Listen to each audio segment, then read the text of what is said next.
up. Get ready. It's going to be a very, very intense journey. Hello, everyone, and welcome to episode 87 of Frame Skip. I am Austin Eller. I've got my two buddies tonight. We're two down, but we've still got the three of us, and that's good. We'll make for a good show still. We're joined by George. I'm honestly really not even sure. You told me this the last time I hosted. I'm really not sure where we're at with your middle name, Loftus. What's going on, George? I forgot what I said last time. Brady announced he was retiring today. Yeah, that was a big moment for me. I thought for sure he's going to come back for one more year. Really? Well, like, he didn't lose the game for Tampa in, like, the playoffs, right? Like, he was down 27-3, and, like, he came back and tied the game. So, yeah, I thought for sure he still had another year. But according to reports, it seems like his family, like, his personal life was kind of taking a toll for the amount of time he had to invest in his football career in the offseason just to make sure he was ready for the actual season. So it makes sense. For this episode and this episode only, I'll be George Tom Brady Loftus. Okay. George Tom Brady Loftus. How's it going, George? It's going pretty well. Going pretty well. You had a good week? I had a great week. Yeah. I got getting a job offer in the gaming space. I'm very excited to be back in that little pool, that little swimming pool, with my little feet and my floaties. I'm excited. Well, I'm going to offer you a second job, George, which is Frame Skip's best boy. Ooh. Yeah, I accept. Yeah, thank you. The pay is very low. There is no pay at all. No benefits. I was about to say, I'm bad at negotiating. What kind of bennies are there? What are we working with? You get to be on this podcast. Well, hot damn, sign me up. We're also joined by the coach, Kyle Newman, with his Cowboys hoodie on. How's it going, Coach? It's going good. You know, going back to Brady, I was hoping that Brady was going to come out and say, I'm not retiring and I'm playing at least one more year, just so those clowns at ESPN could be like, made even more looking like clowns. Adam Schefter trying to say Brady's retiring before Brady even announced it. Like, let the dude have his moment, right? Give him the opportunity to say, you know what? I'm stepping down. I thought for sure he was going to do that and play another year out of spite, because wasn't Schefter the guy who did the Deflategate stuff? So, like, to have him announce that Brady's retiring and Brady's being like, what the hell are you talking about? You're wrong. I'm here for another year. Like, that would have been just these balls are still fully inflated, buddy. We're still going. Yeah, I'm going to San Francisco. Move over, Jimmy. It sucks to be replaced, doesn't it, Jimmy? Oh man, yeah. So it's been a fun week, sports wise. Oh, dude, the last two weekends have been the best football in a long time.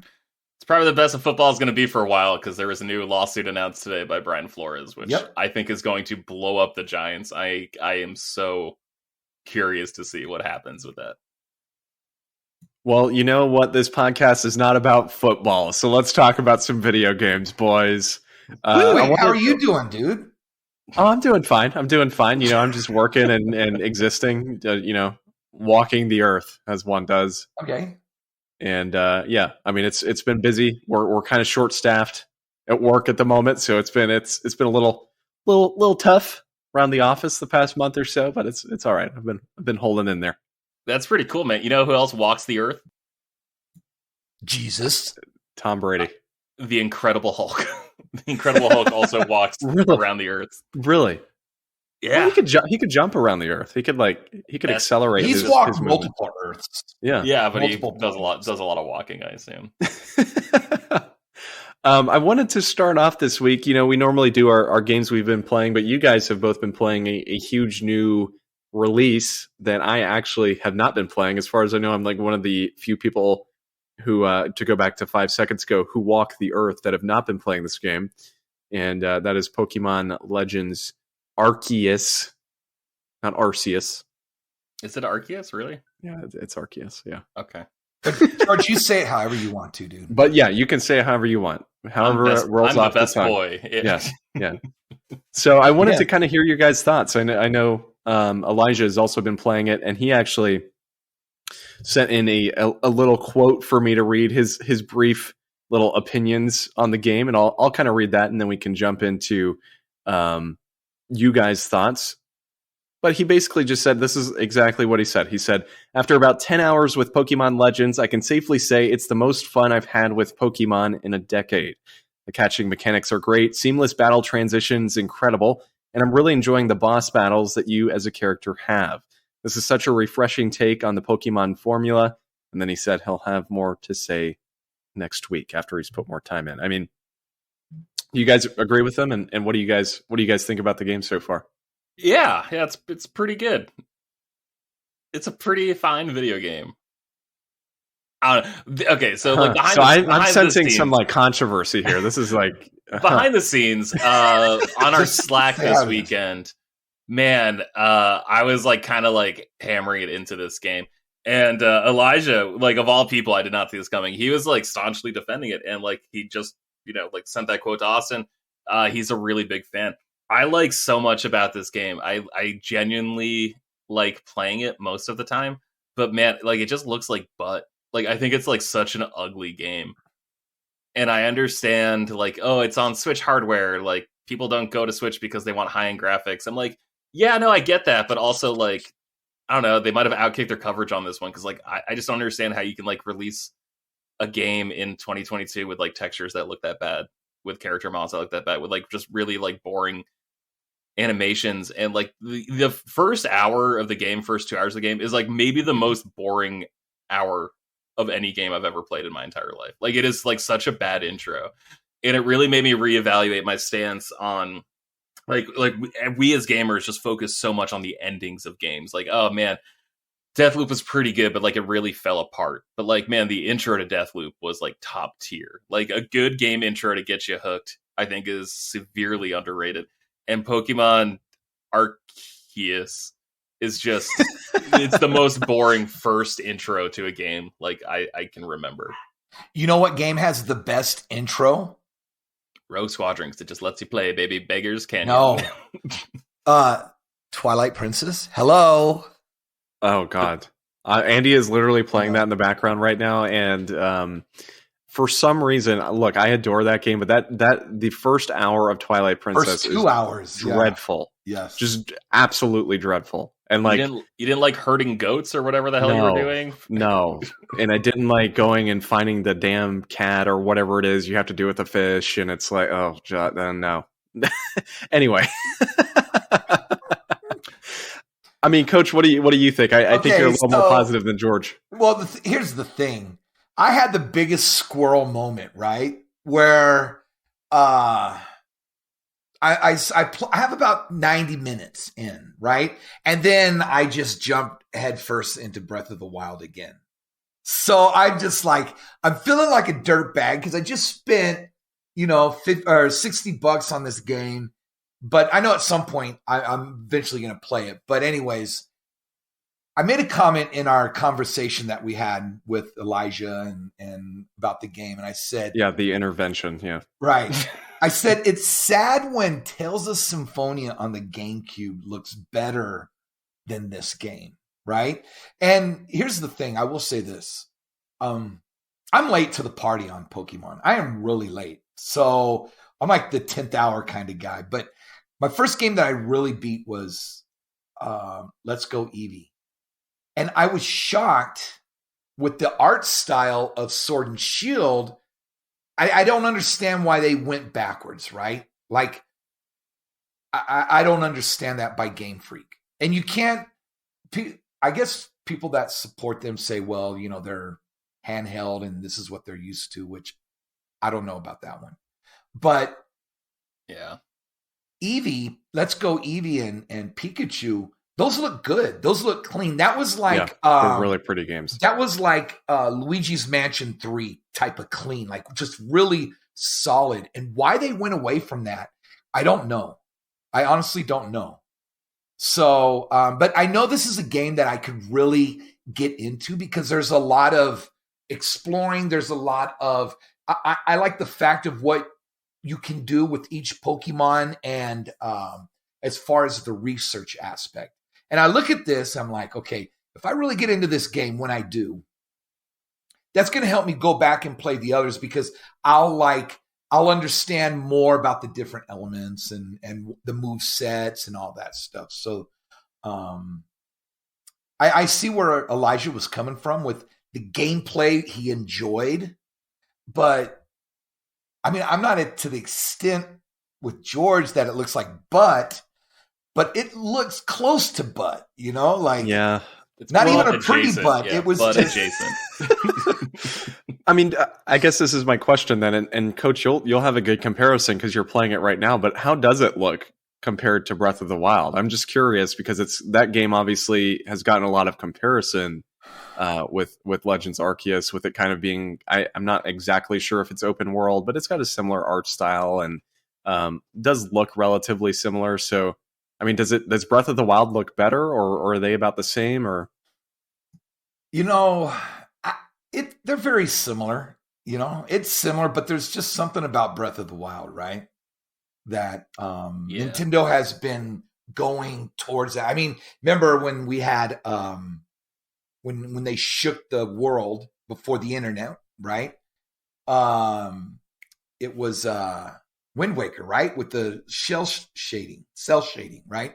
And then they went back to in Twilight Princess, but then with what's the game you're playing right now? Skyward Sword. They kind of went back to that, right? Yep. And so they've been slowly getting to that point where they are with Breath of the Wild. And there's a few hiccups, but we'll see what happens with Breath of the Wild 2. But yeah, I mean, it is kind of similar, that animation style. But yeah. Yeah. This game is making me get like hyper specific about what I do and I don't like about it. I've got some notes here. I like the aesthetic of the game, but I don't generally like the art direction of the game, if that makes sense. Like all like the way you interact with the game, I think is just kind of like also ugly. I like the combat, but I don't like the controls during the combat. Like I think the combat is generally fun because it's like a traditional Pokemon battle with like an atypical moveset that you have. Like I had a little Cyndaquil.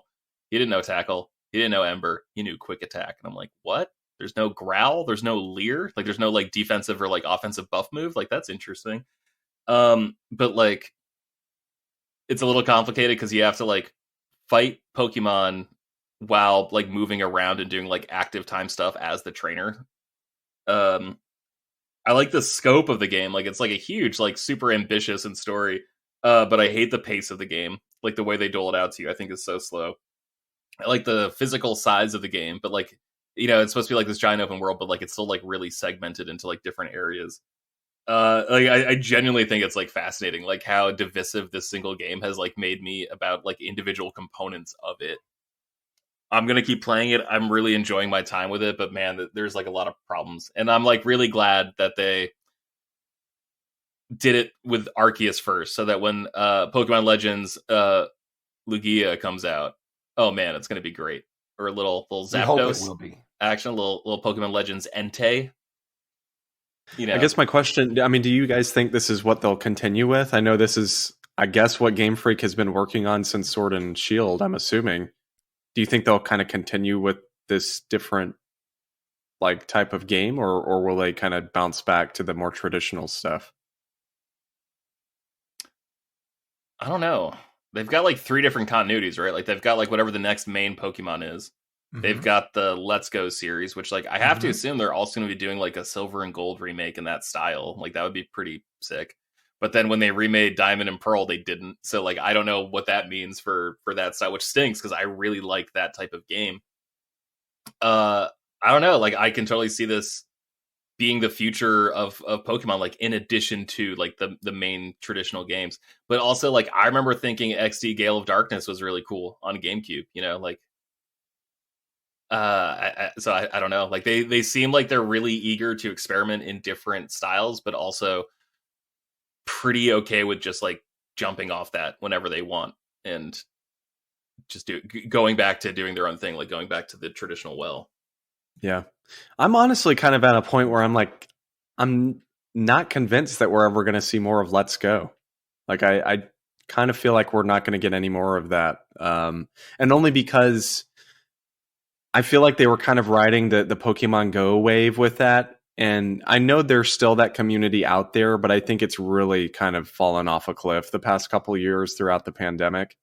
Yeah. And so I'd be curious to know if they like try to do that again, or if they focus more on, I don't know, maybe they just remake Heart Gold and Soul Silver or something. I'm honestly, I'm not sure, but I'm also playing Diamond and Pearl too, and like, man, I hate the game's aesthetic so much. I hate the chibi style. Like, I guess I don't understand, because like Coach is right. Like, I think Hey, or like Let's Go, like looks great. Like, I think that's like a genuinely, like, everything works together, and I love being able to like see the Pokemon in the wild, like the way you can in those games. And like going from that to like the remake of Diamond and Pearl, where like it is just like an old game with like a new coat of paint, but I just don't like the shade they used or whatever. It's tough going back to that game. And like Arceus does a really good job of like giving me something new and giving me something compelling, and I do genuinely enjoy it. But like I said, there's also a lot where I'm like, I wish this were anything but what it is. I went to lunch with a couple buddies yesterday, and he was really into Arceus. But I was talking to him about Brilliant Diamond, because he was playing Brilliant Diamond, and he made the statement of like, a lot of his friends, a lot of people are asking, why didn't they just remake Platinum? You know, why the other two? Why not just, because I guess Platinum's the better version of the two. Yeah, sure, drastically. Yeah, so why not remake Platinum?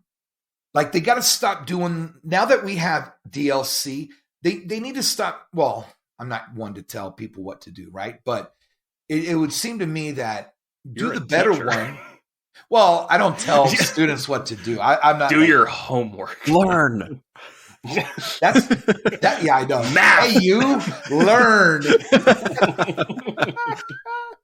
That's me, right? But with DLC, like, do you really need a sword and a shield anymore? Like, I get it. They're trying to milk it, right? They're trying to make money. That's what they're there for, is to make money, right?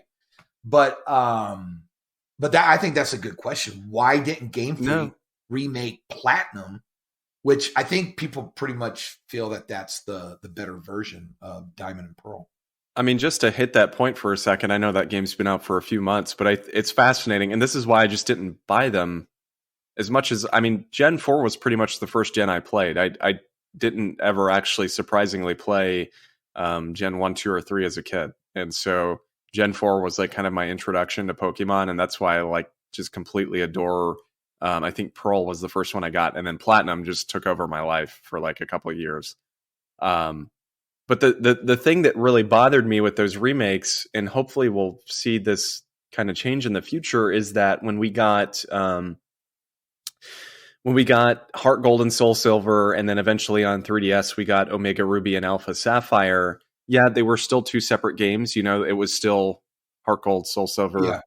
It still had two games for those remakes, but they added in the content from Crystal in Gold and Silver's case, and then from Emerald in Omega Ruby and Alpha Sapphire's case. So even though they were still called Ruby and Sapphire, they had Emerald's content in it, and they actually added on and added a ton of new stuff into the games that weren't even in the originals. And this one, Diamond and Pearl, it seems as though, I haven't played them, so maybe George, you might have more to say, or I know Elijah has played a little bit of them, but my understanding is they're just pure Platinum and Pearl. They didn't add anything from Platinum whatsoever, and there's literally nothing that they've added to the game. It's basically just a graphical upgrade, which is very disappointing coming from Heart Gold and the Omega Ruby and Alpha Sapphire games, because they were all phenomenal.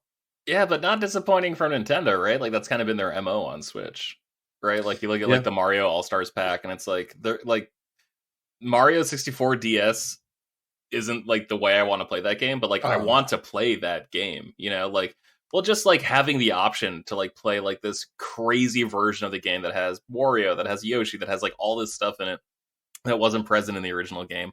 And like that was there, and they just chose to not remember it or like even honor it. It's like, dude, this was a launch game for like one of your most successful consoles of all time, and like you can't even give a nod to people about it. Like, it's just weird where like Nintendo seems a little disinterested in preserving their whole history and just interested in preserving the select parts that let them make extra money. And like I don't know, like who am I to tell them to not do that? But also it's like, well, it's just kind of like a bad look, I guess. Like I'm personally disappointed, like whatever that means. Like I still bought those games, so it doesn't actually matter. So let me ask you two this. Game Freak as a company, are they the type of development studio that listens to the fans and updates the way the games are made and played throughout time? Like when they hear, okay, there was issues with this, so when they do the next game, they kind of fix those. Or are they just like set in their ways and they're like, no, we're going to go this route? Honestly, I mean, from what I've seen over the past few years, no, I think they're very much so like, this is what we're going to do no matter what the public thinks. And I think that's a very, very poor way to go about it, especially after Sword and Shield and just all the backlash those games got. I think, again, maybe I'm wrong. Maybe they'll kind of update Arceus and whatever future games they make, maybe they'll learn from some of the complaints, but I personally haven't seen that. Because I know for me, even though Let's Go Eevee was my first Pokemon game, my first mainline game was Sword and Shield that I played and beat, right? It was actually Shield. And I loved it. Like, I enjoyed it. It was easy for me to get into. It was like the old Macintosh where they say it was user-friendly, right?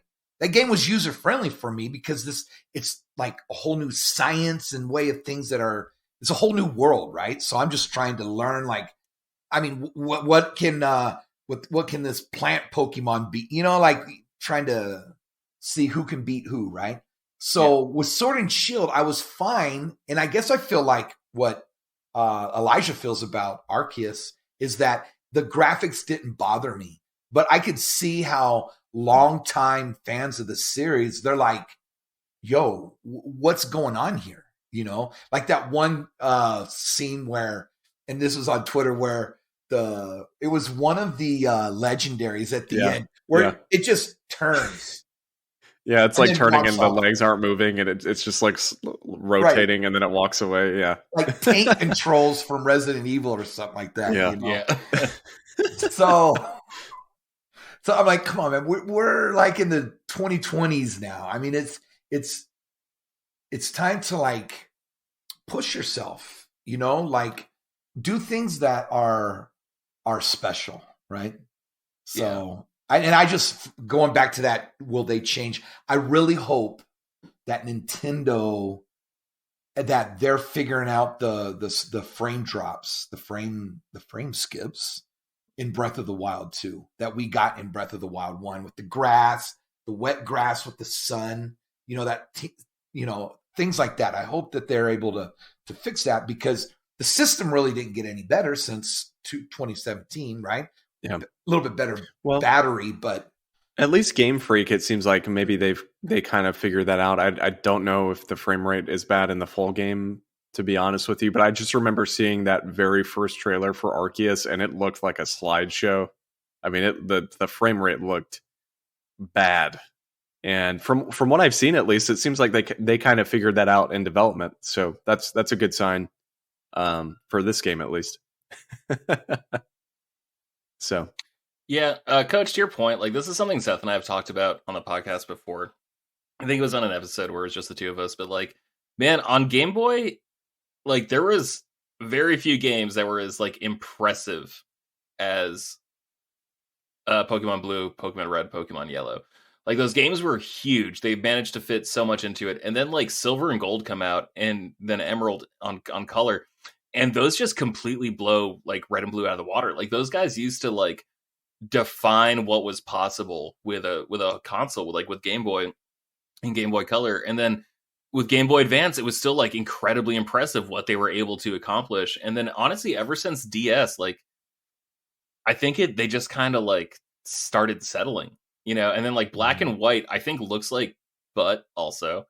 But that's just like, I just don't have like a fondness for the DS graphics. But like that game is incredibly ambitious. Like what they try to accomplish in that game is really, really impressive.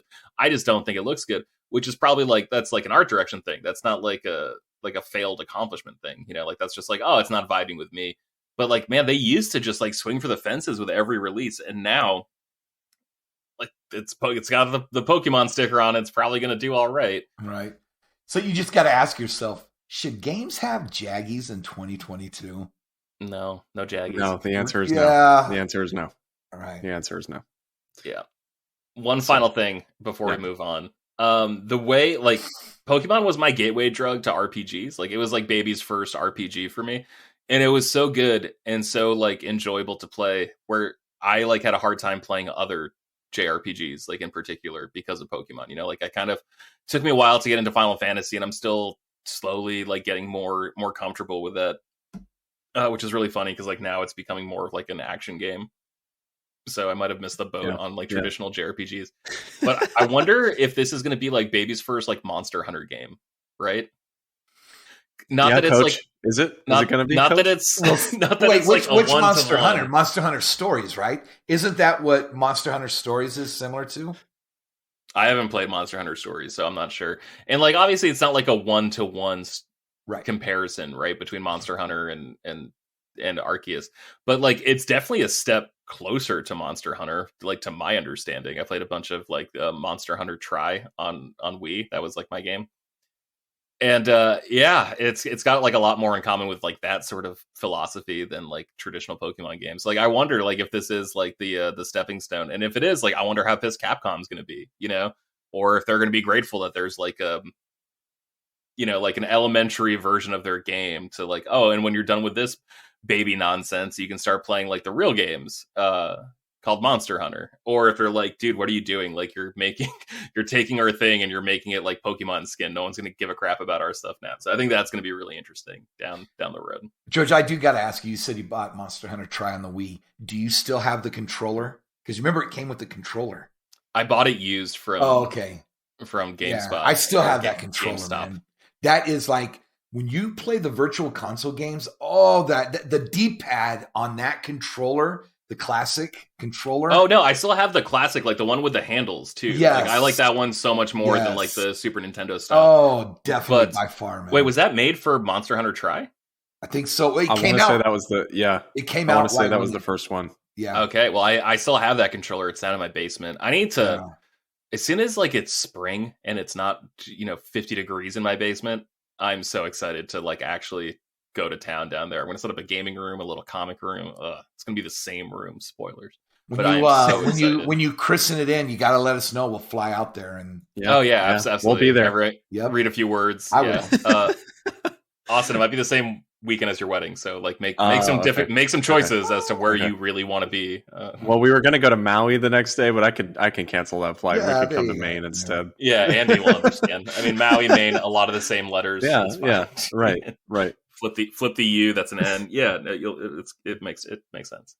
Yeah. So there's honestly nothing really I've been playing that I really want to talk about. I've been playing more Skyward Sword HD, which I've been enjoying, and that's good. So nothing really I want to add there, but just to kind of give my comment on what I've been playing. But we did have a couple things we wanted to talk about this week, and George, I kind of wanted to start off with you had the NPD numbers for 2021, the I'm assuming the best-selling games of 2021. Yeah. And we'll just kind of run through them and talk about how shocked we are that if I had to guess, a Call of Duty game is number 1 and potentially also number 2. And so we'll see how that goes. We will see how that goes. All right. Let's see. Taking a look. This is from VentureBeat reporting the NPD sales numbers.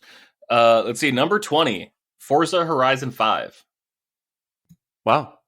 Okay. Yeah. Number 19, Mortal Kombat 11. Interesting. For 2021? Number for 2021. That's been out for a few years, right? Wow. Well, I think it had a remaster for new consoles, didn't it? Okay. Let's see. Number 18, Back 4 Blood. I'm shocked that game sold above Forza, honestly. You're shocked. Get ready to get shocked again. Number 17, baby. Super Smash Brothers Ultimate. Wow. That people saw that Sora DLC and they were like, "Oh man, I love Kingdom Hearts. This story sucks, but I'm gonna play as Sora in Smash." What a time to jump on! What a time to jump on! Yeah. Let's see. Number 16, Assassin's Creed Valhalla. Yeah, I could see that. Since there was no Assassin's Creed game last year, people buying it. I need to buy that game still. Game's too big. It's too big. Yeah, that's what I've heard.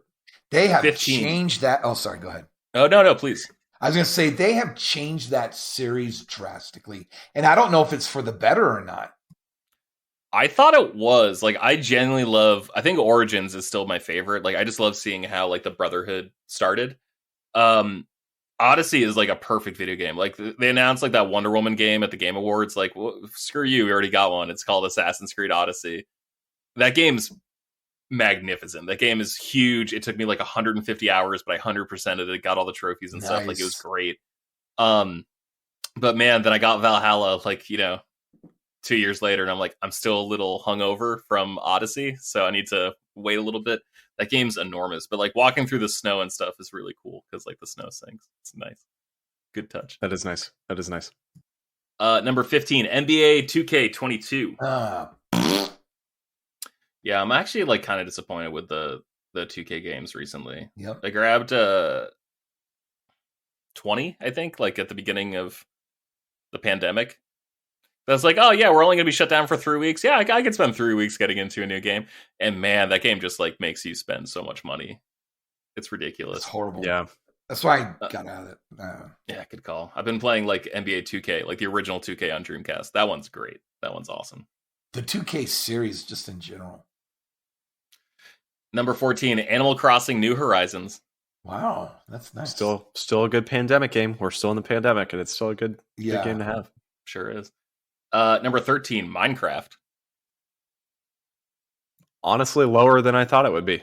Yeah, I agree with that. And you know what's hilarious is they still have not made a native PS5 or Xbox Series X version of that game. Oh, it's still the PS4. Yeah, stuff and incredible. Like I'm shocked that they haven't done an upgrade. That is pretty incredible. Number 11, Far Cry 6. Okay. And yeah, now another game I haven't played. I played like 2 hours. Man, I was looking forward to that. I love Far Cry. I've got the platinum in every single one except for 2 because that platinum's like legitimately insane. Far Cry 6 was so boring. I couldn't do it.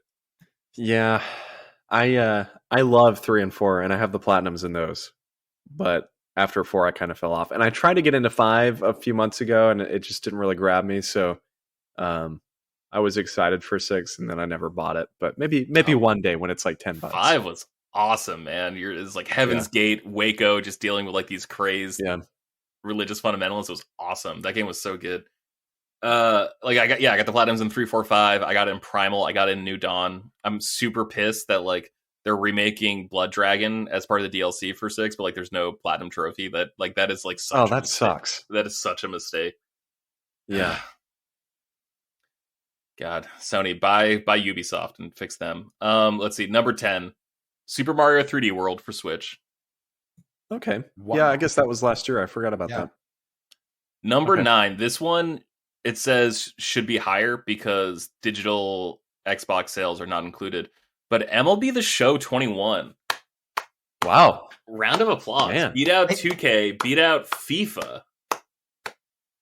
And there were some issues at the beginning, so that's surprising, but that's good. Yeah. And those are good games. They still make really, really good games. I haven't played it in a couple of years now, but they're really well crafted, I think, compared to Madden and the 2K games. I think, at least in my opinion, I think the show tends to review pretty well and tends to be a little more polished. Yeah. They're also getting a little ridiculous with their microtransactions too, though. Yeah. They all are. Yeah, it's out of control. I'm starting to think like there's so many things when I was a kid, I was just like, oh, that's not really a big deal. Oh, that's not really a big deal. And then like the older I got, I'm just like, oh no, like that was actually kind of a messed up situation. I'm not talking about like my own trauma. I'm talking about like other stuff. But like, man, when I was a kid and younger, I was just like, so what? Just don't buy it. Like, it's not a big deal. You don't have to buy the microtransactions. You don't have to buy the packs. It's not a big deal. And the older I get, I'm like, no, it's like bad. It's actively bad that stuff's there. The game is like, revolving around you purchasing these things. Like, it's bad design. It's predatory. And it's big time. Bad. But 22 is going to be on the Switch. Yeah. Yeah, man, that's amazing that it was like the 9th best-selling game, and it was half this, like, the digital sales weren't counted on Xbox, and it wasn't even on Switch. And so, like, that game's success is, like, really making me wonder, like, are we sure Microsoft is going to pull Call of Duty from PlayStation? Are we absolutely sure? Like, I know they said, like, it would be a down-the-road choice, but, like, man, if MLB The Show got this popular because it was also available on Xbox, like, isn't part of the value of Call of Duty, like, the fact that it is everywhere? Like, that game, like, Call of Duty Modern Warfare came out on Mac. Like, that's how everywhere that game was. I had a friend in college, this guy named Eves, who had, like, a G4, and he was running it on his G4 Mac. Like, that thing was literally everywhere. Can Microsoft afford to pull this from PlayStation? Yeah. I actually don't think they can. No, we talked about this a few weeks ago, but no, I'm in the same boat. I don't think they're going to remove it from Sony devices. Number 8, Resident Evil Village. Ooh, wow. That sold surprisingly well for a horror game. Man. 8 for 8, baby. Awesome. Number 7, so close, Mario Kart 8. Oh, the game that keeps on giving. Yep. Yeah. It's still is it the number 1 selling Switch game? I'm pretty sure it is still. I think it has to be at this point, right? Yeah. With Animal Crossing. Number 6, Coach. Marvel Spider-Man Miles Morales. Yeah. Such a good game. I love that game, man. My favorite part is when you get to be inside his mom's home and how it makes you just feel like the culture. To me, that was like one of the best parts of the whole game, was being in the house, the record player, everything, man. That they did such 10 out of 10, but anyways. Well, that, and like you actually felt like you were safe at your home, you know? like it felt like a warm place to be, like, with your mom. It was really impressive. Yeah. If I put a gun to your head, Austin, what do you think is the number 5 selling game of the year? If I told you, you wouldn't believe it. If you told me, I wouldn't believe it. Was it? Can I do like a 20 questions? Was it a game that released last year? Yes. Oh. It was. Honestly, I don't know. I'm trying to think. I don't know. I have no idea. Coach, if I put a gun to your head and said you won't believe what the number 5 best-selling game of 2021 is, and you knew it came out that year, what would you guess it was? Number 5? Yeah. Halo? No. Monster Hunter Rise. Okay, no. Battlefield 2042. Oh, wow. I didn't play that. Yeah. The most broken ass game of the year. Didn't they? Aren't they thinking about making it free to play now or something like that? I saw some. Yeah, I read that too. Absolutely insane. What a blow. Yeah. What a blow. And apparently they're adding in scoreboards. Yeah, because they launched without that. Which should have been in the damn game at launch. Yeah. So are they the same developer that did Battlefront? Yep. Okay, Yes. Did you hear there is a game-breaking bug with and they I don't think they've fixed it yet. But you can get to where you have 1 HP and you won't die. You'll never get to 0. So everybody got into this game and they're just hacking away at everybody. Like, of course they're making fun of EA, right? But yeah, there's this bad bug where you can't die now, and some of the in some of the online stuff. Man, some of the team death matches I've been in make a lot more sense now. Kylo Ren just sticking around way longer than he should. Ugh, what a mess.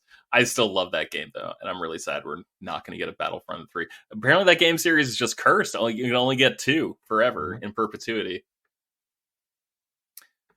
All right. Number 4. Pokemon Brilliant Diamond, Shining Pearl. Yeah, that's not too surprising. Does it say how much?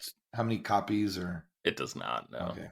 I'm interested to see how many copies that has sold and compare them to the other Pokemon games on Switch. I think we're getting up to like the 7s, 8s, 9s, 12 millions of units this far up on the list.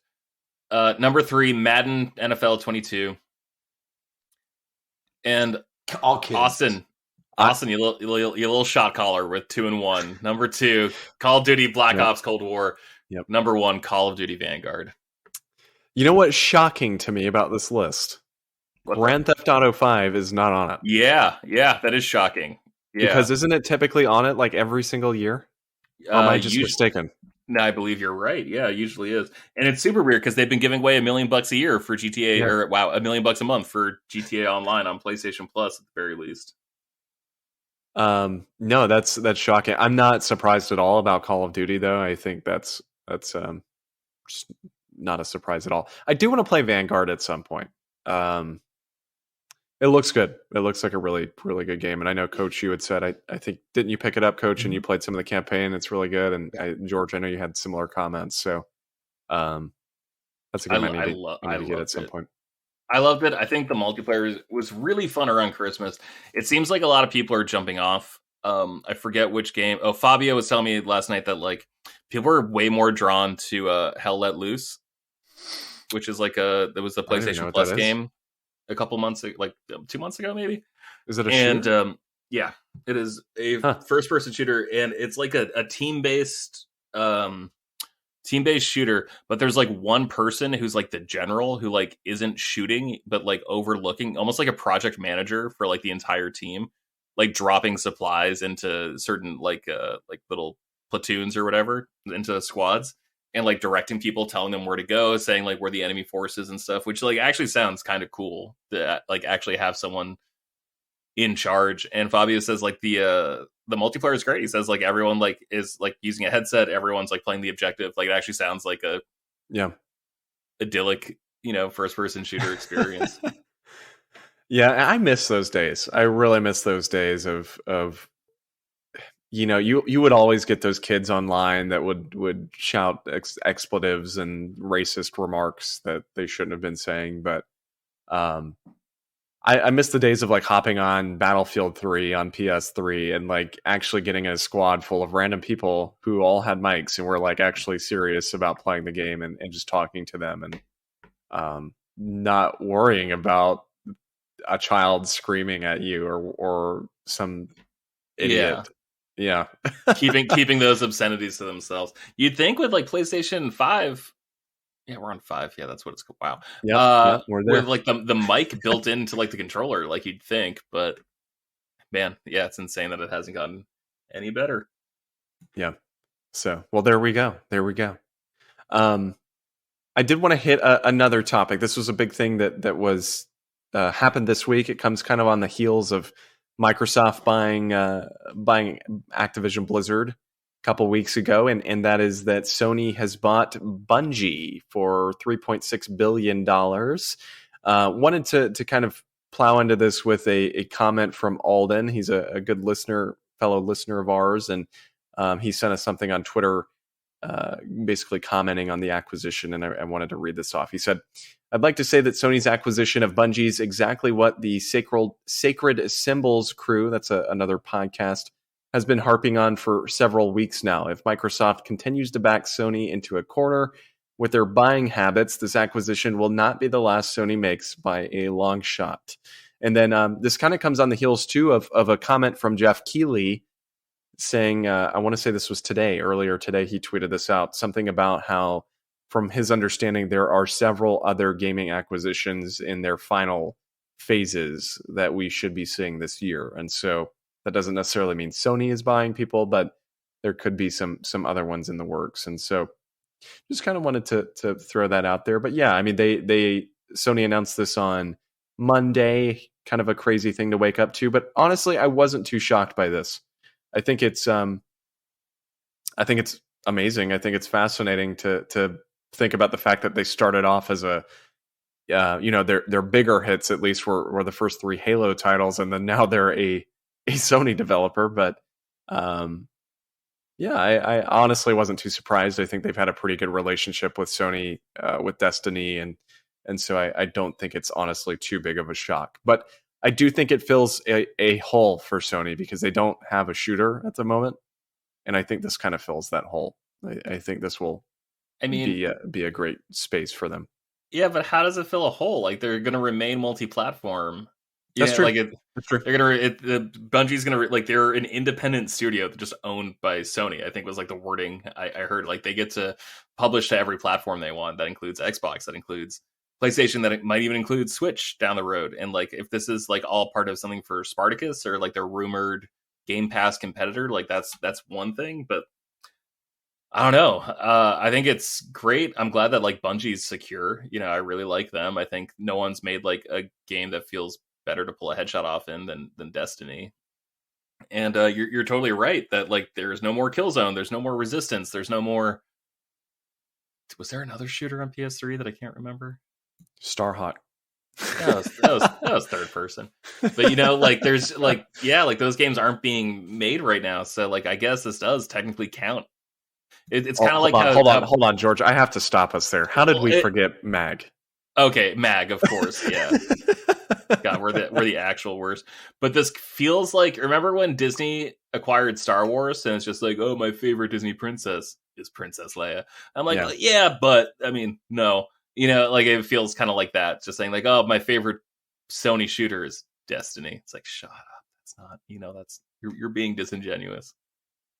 Yeah, well, and I know that there were some people that were like, "Oh, yeah, this is Sony reacting to Microsoft buying Bungie." It's not. Like this stuff has all been in the works for so long at this point, like 4, 5, 6 months. Like it's just they have nothing to do with each other. Think about how long you have to like mentally prepare to like buy a TV, buy a couch. Like think about how long it takes you to decide when you're ready to spend $650.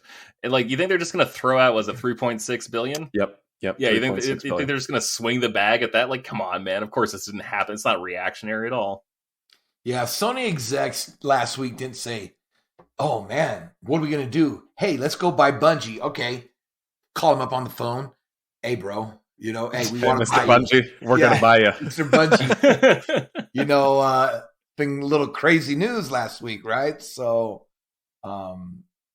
there's a lot of stuff going on, and that's just why things are they're going to change, and they're going to continually change. But as long as we get the good games, then to me, everything's good. I want to get like a whiteboard. You guys, people listening can't see me, but Austin and Coach sure can. I got like a wall right next to me, and I just want to hang up like a whiteboard. And I just want to like keep a tally of like all the acquisitions that happened this year, so we can like refer to it on the podcast. I think that would actually be like prudent, because like Jeff Keighley said, like I don't think this is the last of it. And like we talked about on the podcast, like I don't think Sony's doing this because they want to. I think they're doing this because they feel like they have to, because it's like, well, Microsoft doesn't seem adverse to acquiring studios or like full publishers, So who's going to buy Yacht Club games? Microsoft? Nintendo. No, but seriously, I could see Nintendo doing that. Probably Kickstarter, since it makes them so much freaking money. Wasn't Shovel Knight only on 3DS and Wii U when it first came out? If I'm remembering correctly, I think it was. I don't think it was on anything else. Yeah.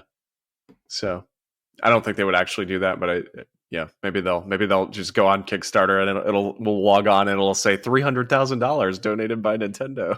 Well, it's weird, but like that would actually that would make sense. Like honestly, Sony acquiring Bungie to me doesn't make sense. I'm not seeing like the whole board. I'm not seeing all the X's. I'm not seeing all the O's.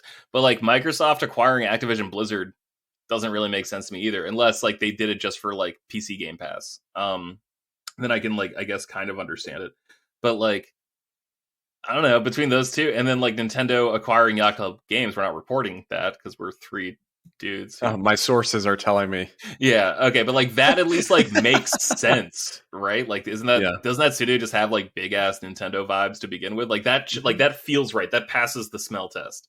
Yeah. In a way the other two don't. Well, it's like the same thing with them acquiring Mercury Steam, because they had done Metroid Samus Returns and then of course Dread, and so I mean that made sense, but yeah. And like Sony acquiring Insomniac made sense. Yeah. And like I guess even Microsoft acquiring, I mean Bethesda games usually run better on Xbox anyway, but like I'm not going to say Bethesda, but like honestly the Obsidian games like to some extent make sense, Right. Oh boy. I'm gonna hang up. I'm gonna do a similar thing as you, George, and I'm gonna hang up a sign in the back that says "Days without acquisitions." I know, right? No, I think it's interesting. We'll see what happens. Either way, I still stand by what I said last time. I think that studios should stay what they are, and I'm still not a fan of this consolidation. I will say, at least Sony, to their credit, immediately came out and, like you said, George, they were like, no, they're actually going to stay. We might own them, but they will stay their own studio, and their games will remain multi-platform, and they'll still be able to do their own thing. And I think that was a smart decision. I know Microsoft is not necessarily doing that with all the teams they've bought. Obviously, like we had talked about, a lot of their Bethesda games that are on the way, like Starfield, are going to be Xbox exclusive, and so just kind of interesting to see that parity between the two. But so this is how all of a sudden we're going to be seeing that Sony logo on an Xbox, right? Because like they said, it's going to remain multi-platform, but like if Sony owns Bungie, why wouldn't they flash their logo and just like have like PlayStation plastered on your Xbox? Like, I think I'm not saying that's like the right thing to do, but like, I think it's going to get weirder. Well, because they already did that with the show. When you play the show on Xbox, it does show a PlayStation Studios logo.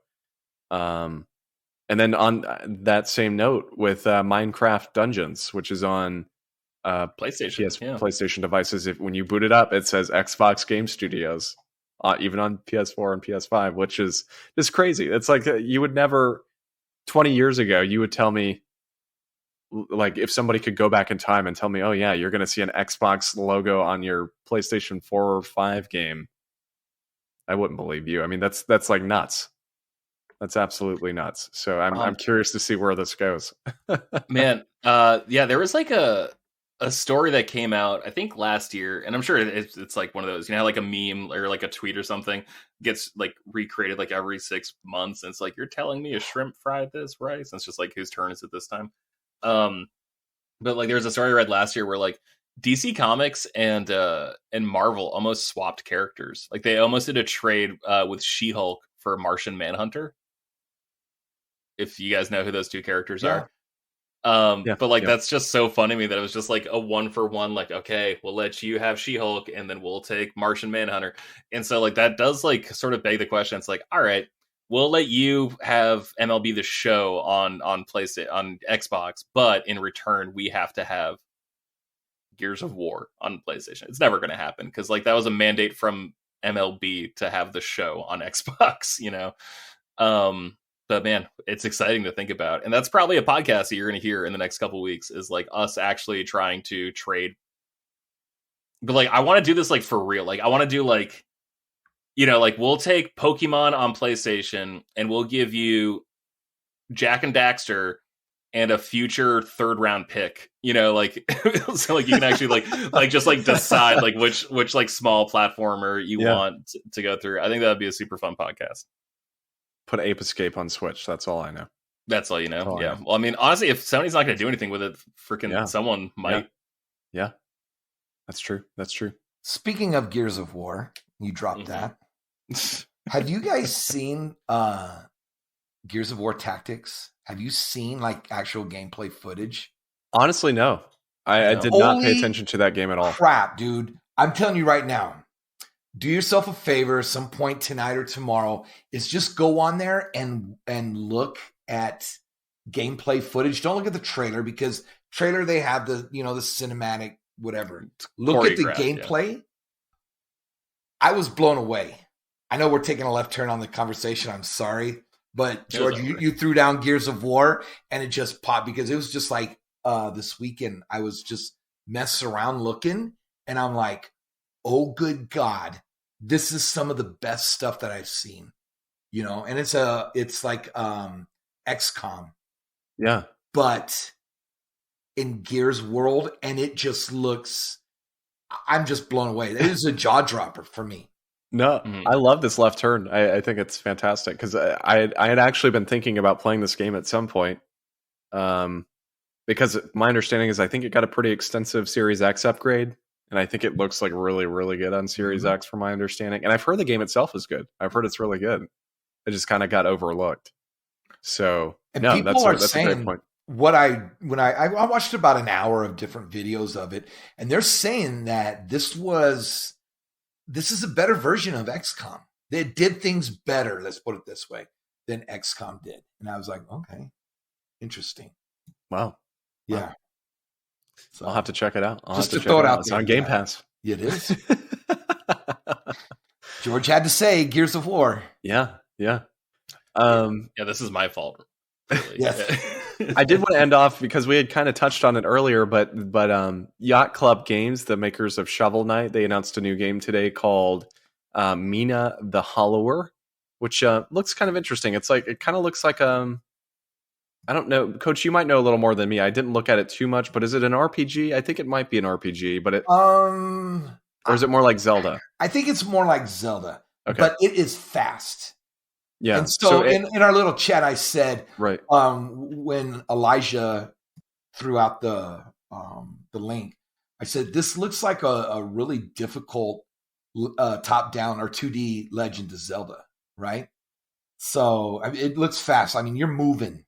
You're doing things. You got enemies coming at you.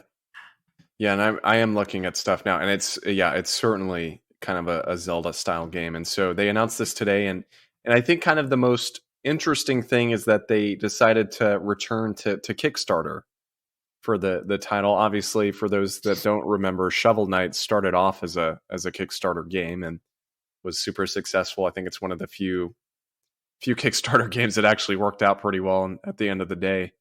But yeah, I mean, they returned to Kickstarter for this, and just in the time we've been recording, it's got a $311,000 goal. I would bet by the time this episode goes up, it hits that.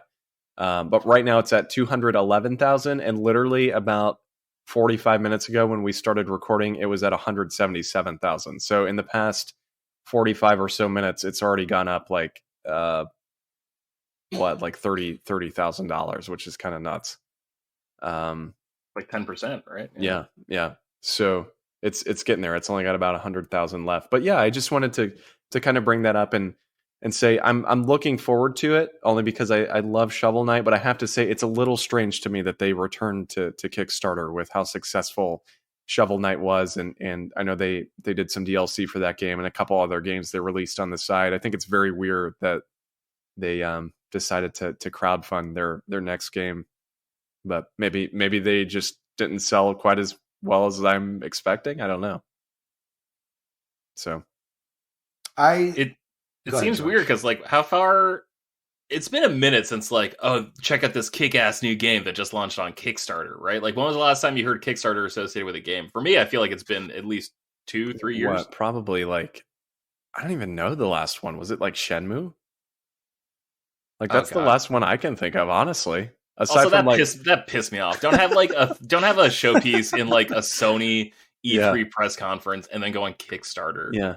There are only 3 Kickstarter games I can think of: Shovel Knight, Bloodstained, and Shenmue. And like there have been a few others. Mighty number 9, baby. Yeah. See, I'm not including that. Notorious. And there was that other game that the creator of that tried to make, and then people got so mad that like they shut down his Kickstarter or something. Do you remember that, Coach? There was the creator of Mega Man, the guy that made Mighty Number 9. He tried to make some other game on 3DS. It was Red something, I believe. Yeah, right. Yeah, exactly. It was something red, and he was asking for like some crazy amount of money. Did he have it was Keiji Inafune, but like didn't he want to do something with a penguin too? Maybe. Linux? Maybe. No, not. They wanted to make Linux.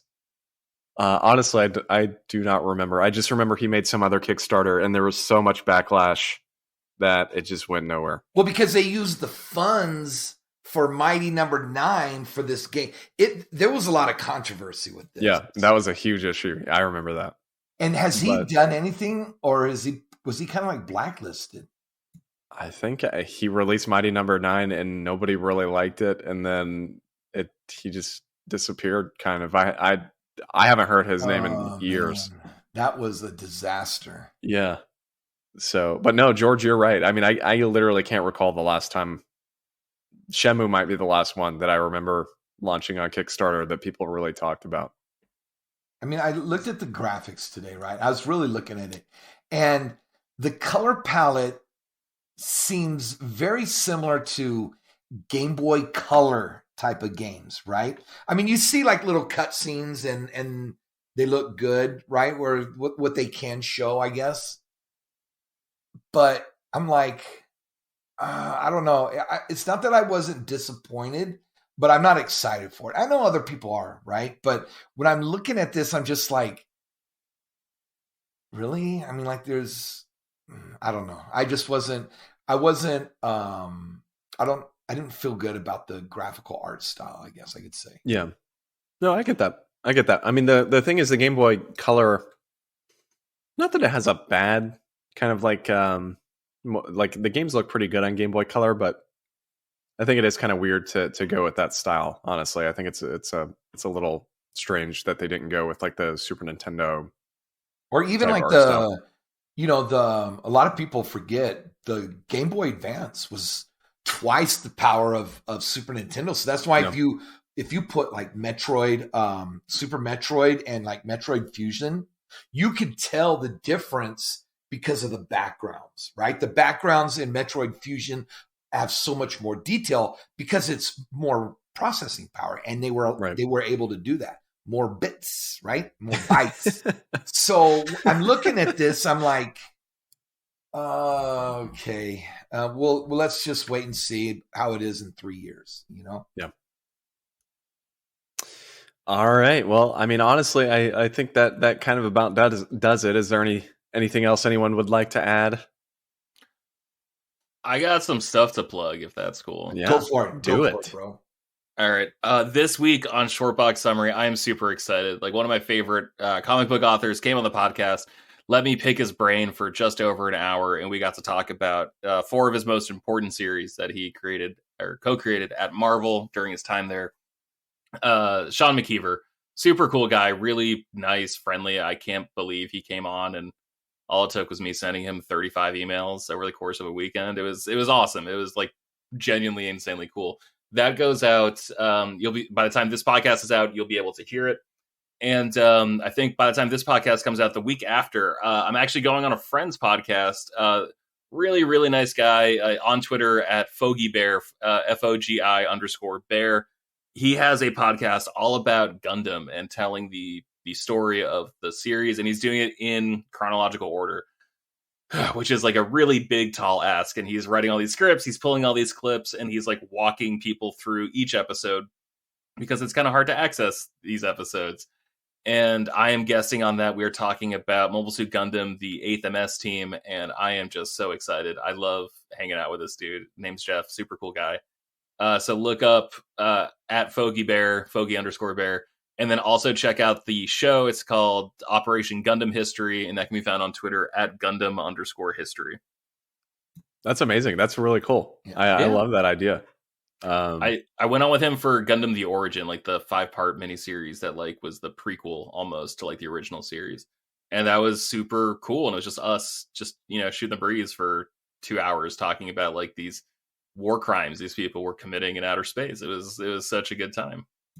Yeah, I'll have to listen to that because we've talked about this on the show over the past couple of months, but I've gotten into model kit building and Gunpla, and actually watching Gundam is not something I have ever done. So I have no context to these kits whatsoever. It's like, wow, this robot looks neat. It's like, yeah, Austin, that guy's a Nazi. It's like, oh no, yikes! So no, I'll definitely have to check that out, and I encourage everybody listening to do so as well. So awesome. Thank you all for listening, though. We'll see you around. Of course, until our next episode, you can find us on social media. Frameskip itself is on Facebook and Twitter and Instagram at frameskippod.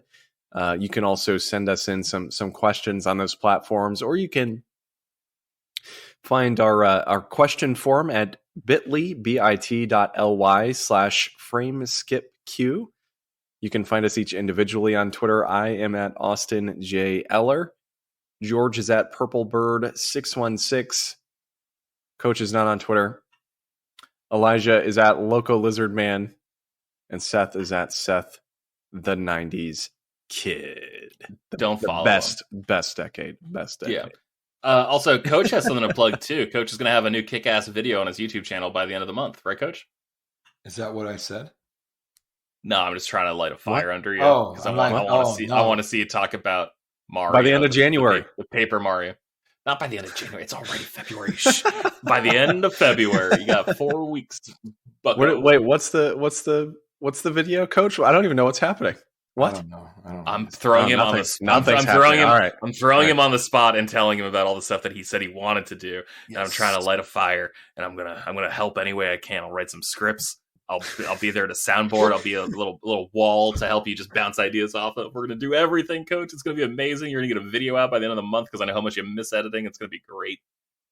Well, I do have my Mac set up. I do have it. I did set up my Mac. You can see it right back there. Oh, hell I got a Mac Mini. I got a Mac Mini too. Love it. Absolutely love it. All right. Well, in that case, we'll see you next week, and we'll catch you on Coach's video that he's going to have up on the YouTube channel at the end of the month. We'll see you.